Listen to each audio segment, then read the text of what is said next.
This video is on how to use the dynamic graphing mode of your graphical calculator. What it will allow us to do is to see a variety of different graphs all belonging to some similar family and see how changing some variable is going to affect them. It's in the dynamic mode, so this is option number 6, so pressing 6 will take us straight there. What we can see straight away is that I've got an equation that I was previously working with in the graphing mode, and I don't want that one, so I'm going to delete it straight off. Now I'm going to enter the equation sine of x plus a. A is the variable that is going to change according to some values that we're going to specify in just a moment. Pressing execute will store it in, bring up some different options at the bottom.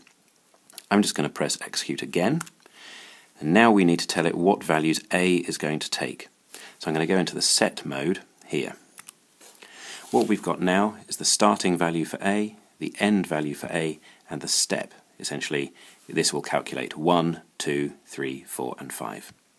Well, I don't want that for these values, so I'm going to change it to start at 0, end at 180, and have a step of 30. So this is now going to change A to be 0, 30, 60, 90, all the way up to 180. Pressing execute again takes us out of that mode.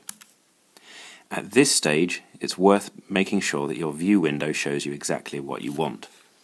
So Shift F3 to go into the view window. I don't want it to go from -10 to 10. This is a trigonometrical graph, so I'm going to use the trig mode to give me my first set of values. Pressing execute to come out of there, and now we can specify the speed.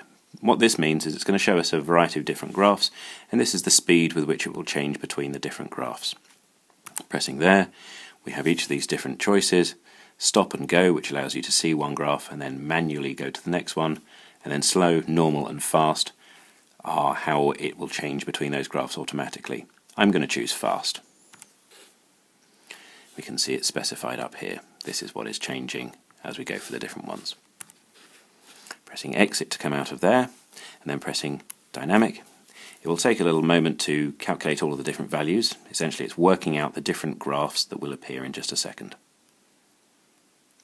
And there we can see what happens as we change the different values of A.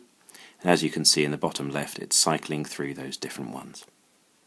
By playing around with this, obviously you can see how different values are affecting the graph, and it can be quite useful in coming to understand the different graphs.